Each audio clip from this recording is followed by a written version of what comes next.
കുടുംബത്തെയും മറ്റുള്ളവരുടെ മുമ്പിൽ വെച്ച് അപഹാസ്യപാത്രമായി ചിത്രീകരിച്ചുകൊണ്ടിരിക്കുകയാണ്. കരി പഞ്ചായത്തിലെ ഏറ്റവും ബഹുമാനിയായ നമ്മുടെ അനസ്യ രാമനെ പോലും പേടിപ്പിച്ചുകൊണ്ട് ആ പഞ്ചായത്തിലെ പ്രവർത്തനങ്ങൾ വളരെ മോശമായിട്ട് കൊണ്ടുപോകാനുള്ള ശ്രമത്തിലാണ് ബഹുമാനപ്പെട്ട. ഈയിടെ കരൂർ പഞ്ചായത്തിലെ CPM കേന്ദ്രങ്ങൾ ഞങ്ങളോട് പറയുകയുണ്ടായി, കരൂർ പഞ്ചായത്ത് പ്രസിഡന്റ് അനസ്യ രാമനെ ഈ ബെന്നി മുണ്ണന്താനം എന്ന് പറയുന്ന മെമ്പർ ചീത്ത വിളിച്ചു എന്നൊരു ആക്ഷേപം പൊതുവെ ഉയരുകയാണ്. അതിലെന്തെങ്കിലും സത്യമുണ്ടോ? ഉണ്ടല്ലേ? സത്യമുണ്ട്. ഓ, അത് പുള്ളി അത് ഏത് രീതിയിലാണ് പ്രതികരിച്ചു? അതിനെ പ്രതികരിച്ചായിരുന്നു അനസ്യ രാമൻ? ബഹുമാനപ്പെട്ട പ്രസിഡന്റ് അവിടെ ഇരുന്ന് കരയുമായിരുന്നു. പുള്ളി അങ്ങനെ പ്രതികരിച്ചില്ല. അവിടെയുള്ള ജനങ്ങൾക്കറിയാവോ? എന്തോ അവിടെയുള്ള ജനങ്ങൾക്ക് എന്തറിയാം? ജനങ്ങൾക്കും അറിയാം, പിന്നെ സഹമെമ്പർമാർക്കറിയാം. എത്ര നാളായി അനുഭവം നേരിടാൻ പറഞ്ഞിട്ട്? ഈ ബെന്നി മുണ്ടന്താനം പിന്നെ വൈസ് പ്രസിഡന്റ് സ്ഥാനത്തിന് മാറാൻ തന്നെ വിമുഖത കാണിച്ചായിരുന്നു. ഞങ്ങൾ ഷാജി വെട്ടത്തേടെ വൈസ് പ്രസിഡന്റായി, പിന്നെ അനസ്യരാമൻ പ്രസിഡന്റായി. അന്ന് മുതൽ പഞ്ചായത്തിലെ പ്രവർത്തനം മോശമാക്കാൻ വേണ്ടിയുള്ള ശ്രമത്തിലാണ് ബഹുമാനപ്പെട്ട. ഈ വൈസ് പ്രസിഡന്റ് തെരഞ്ഞെടുപ്പിൽ ഞാൻ അവിടെ വന്നിരുന്നു. അന്ന് ഈ ബെന്നി മുണ്ടന്താനം ഒരു ആരോപണം ഉന്നയിച്ചിരുന്നു. ഇവിടെ കുറേ ആൾക്കാരുണ്ട്, ഈ പലഹാരങ്ങൾ നമ്മൾ കണ്ടിട്ടുണ്ട്, പക്ഷേ പലഹാരം ബോണ്ട, ഉഴുന്നുവട, സുഖിയൻ ഇവയ്ക്കൊന്നും ഇല്ലാത്തൊരു പ്രത്യേകതയുണ്ട്. ഉഴുന്നുവടയ്ക്ക് ഒരു തുളയുണ്ട്, അതിൻ്റെ ഒരു അഹങ്കാരം ഉഴുന്നുവടയ്ക്കുണ്ട്. അത് ആരെ ഉദ്ദേശിച്ചാണെന്ന് പറഞ്ഞതെന്ന് എനിക്ക് അന്നും മനസ്സിലായില്ല. ഇത് ആരെ ഉദ്ദേശിച്ചാണ്, എന്താണ് ഇങ്ങനെ ഒരു മുന്നണിയിൽ നിന്നുകൊണ്ട് അദ്ദേഹം ഇങ്ങനെ കുത്തും കോളും വെച്ച് സംസാരിക്കുന്നതെന്ന് ഒന്ന് പറയാമോ? നമ്മുടെ ബഹുമാനപ്പെട്ട നമ്മുടെ മെമ്പർ നല്ല കഴിവുള്ള ഒരു മെമ്പർ തന്നെയാണ്. അതിനെ ചെറുതാക്കി കാണിക്കാൻ വേണ്ടി, അതിൻ്റെ മനസ്സിലിപ്പിക്കാൻ വേണ്ടിയിട്ട് ബഹുമാനപ്പെട്ട ബെന്നി മുണ്ടന്താനം ഉള്ള ആ ഒരു രീതിയാണ് അവിടെ അന്നാ പറഞ്ഞത്. അദ്ദേഹത്തെ കുറിച്ചാണ് പറഞ്ഞത്. അതെ അതെ. ഇത് പിന്നെ പരാതിയിലേക്കൊക്കെ നീങ്ങിയുണ്ടായോ? എന്തോ പരാതിയിലേക്കും മറ്റു കാര്യങ്ങളിലേക്കൊക്കെ നീങ്ങിയുണ്ടായോ? ഇല്ല ഇല്ല ഇല്ല.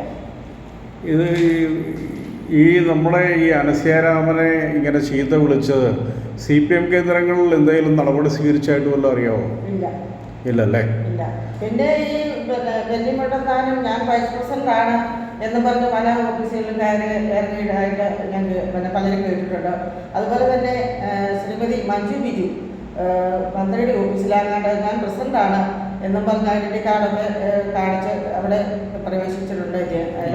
അവർ മുൻ പ്രസിഡന്റ് ആയിരിക്കെ ഞാൻ ഇപ്പോഴും പ്രസിഡന്റാണ് എന്ന് പറഞ്ഞുകൊണ്ട് അവർ ഓഫീസുകളിൽ കയറിയുന്ന അതൊരു ഭരണഘടനാ ലംഘനം തന്നെയാണ്. അത് അങ്ങനെ ചെയ്യുന്നുണ്ട്. വൈസ് പ്രസിഡന്റാണെന്ന് കൊണ്ട് ഓഫീസിൽ ചേരുന്നത്. ഈ അടുത്ത കാലത്തായിട്ട് മാനസി കാപ്പൻ്റെ ഒരു ലെറ്റർ പാഡ് സംഘടിപ്പിച്ചുകൊണ്ട് എന്തോ കുത്സിത പ്രവർത്തനങ്ങൾ നടത്തിയെന്നൊക്കെ ആക്ഷേപം ഉണ്ടായി.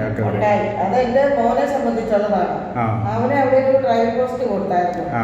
അപ്പൊ അവനെ അവിടുന്ന് മാറ്റുന്നതിന് വേണ്ടി നമ്മുടെ MLA ഓഫീസിൽ ചെന്ന് അവിടുന്ന് നമ്മുടെ MLAയുടെ ലെറ്റർ പാഡിൽ പരാതി മന്ത്രിക്ക് എഴുതി.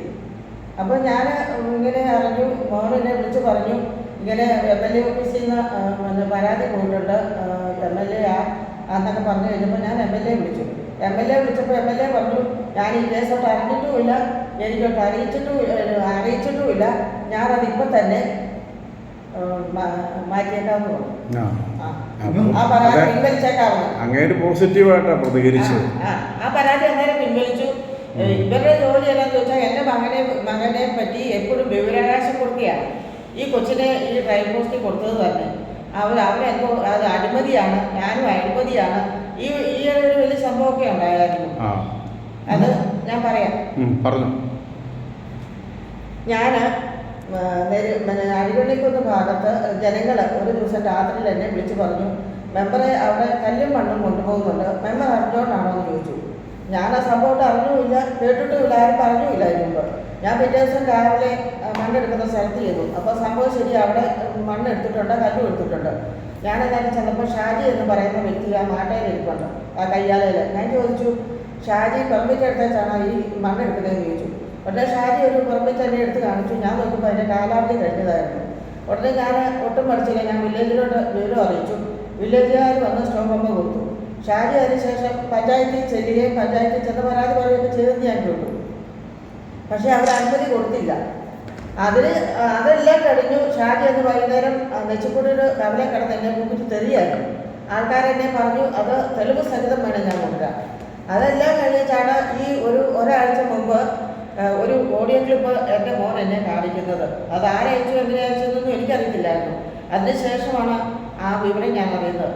ഷാജി തന്നെ വേറൊരു വ്യക്തിയോട് പറഞ്ഞു, ബഹുമാനപ്പെട്ട ബെന്നി മുണ്ടത്താനം കള്ള് മേടിച്ച് കുടിപ്പിച്ചേച്ച് ഈ ഒരു ഓഡിയോ ക്ലിപ്പ് പബ്ലിക്കായിട്ട് ഇങ്ങനെ പ്രസിദ്ധീകരിക്കാൻ വേണ്ടി ചോദിച്ച് മനസ്സിലാക്കി ഇത് ഇങ്ങനെ എൻ്റെ മോന് ബ്രാൻഡി മേടിച്ച് കൊടുത്തു.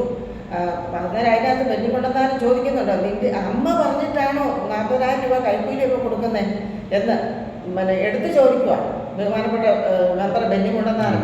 അപ്പോൾ അന്നേരം അവൻ പറയുവാണ്, അതെ അമ്മ മകനോട് പറയും മേടിച്ചോ എന്നിട്ട് ആ പൈസ എല്ലാം കൊണ്ടുപോയി അമ്മയ്ക്ക് കൊടുക്കുന്നത്.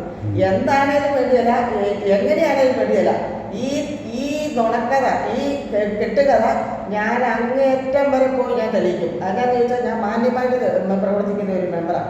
എൻ്റെ വാർഡിൽ ജനങ്ങളോട് ചോദിക്കാം, ഈ വത്സവ മെമ്പർ പാറമടയുടെയോ അല്ലാതെ ഒരു 10 രൂപ മേടിക്കാറുണ്ടോ എൻ്റെ ജനങ്ങൾ പറയല. എൻ്റെ ജനങ്ങൾ എന്നെ വിശ്വസിച്ച് ആത്മാർത്ഥമായിട്ട് വലിയ ഭൂരിപക്ഷത്തോടെ 446 വോട്ടിന്റെ ഭൂരിപക്ഷത്തിൽ എന്നെ ജയിപ്പിച്ചതാണ്. അതെ, ജോസ് കെ മാണി എന്നെ അഭിനന്ദിച്ചതാ, ഇത്രയും നല്ല ഭൂരിപക്ഷം മേടിച്ചല്ലോ എന്നൊക്കെ പറഞ്ഞു. ഇല്ല, ഇതുവരെ പോയിട്ടില്ല. ജോസ് കെ മാണി ഇവിടെ ഇല്ല, ഡൽഹിയില്ല. അപ്പൊ ഞാൻ പാർട്ടിക്കാരോട് പറഞ്ഞു, നമ്മുടെ മണ്ഡലം പ്രസിഡന്റ് മാടപ്പാട്ട് കുഞ്ഞിനോട് പറഞ്ഞു, ജോസ് കെ മാണിയോട് അടുത്ത് നിൽക്കുന്ന വൃത്തങ്ങളുണ്ടല്ലോ, ജോസ് കെ മാണി ഇല്ലെങ്കിലും ജോസ് കെ മാണിയോട് അടുത്ത് നിൽക്കുന്ന വൃത്തങ്ങളുണ്ടല്ലോ നാട്ടിൽ, അവരോടൊക്കെ പറഞ്ഞു. എന്നിട്ട് വലിയ പുരോഗതി. പിന്നെ PA പറഞ്ഞു. അപ്പം ജോസ് കെ മാണി ഇവിടെ ഇല്ലെന്ന് പറഞ്ഞു. പക്ഷേ അതൊക്കെ അത് കഴിഞ്ഞിട്ട് ഞാൻ കേസ് കൊടുത്തു, DYSPക്ക് കേസ് കൊടുത്തു. DYSPയുടെ അടുത്ത് മോനും പരാതി കൊടുത്തു. അതിനെന്ന് വെച്ചാൽ ഞാൻ 60 വയസ്സായപ്പോൾ ഞാൻ പെൻഷൻ അപേക്ഷ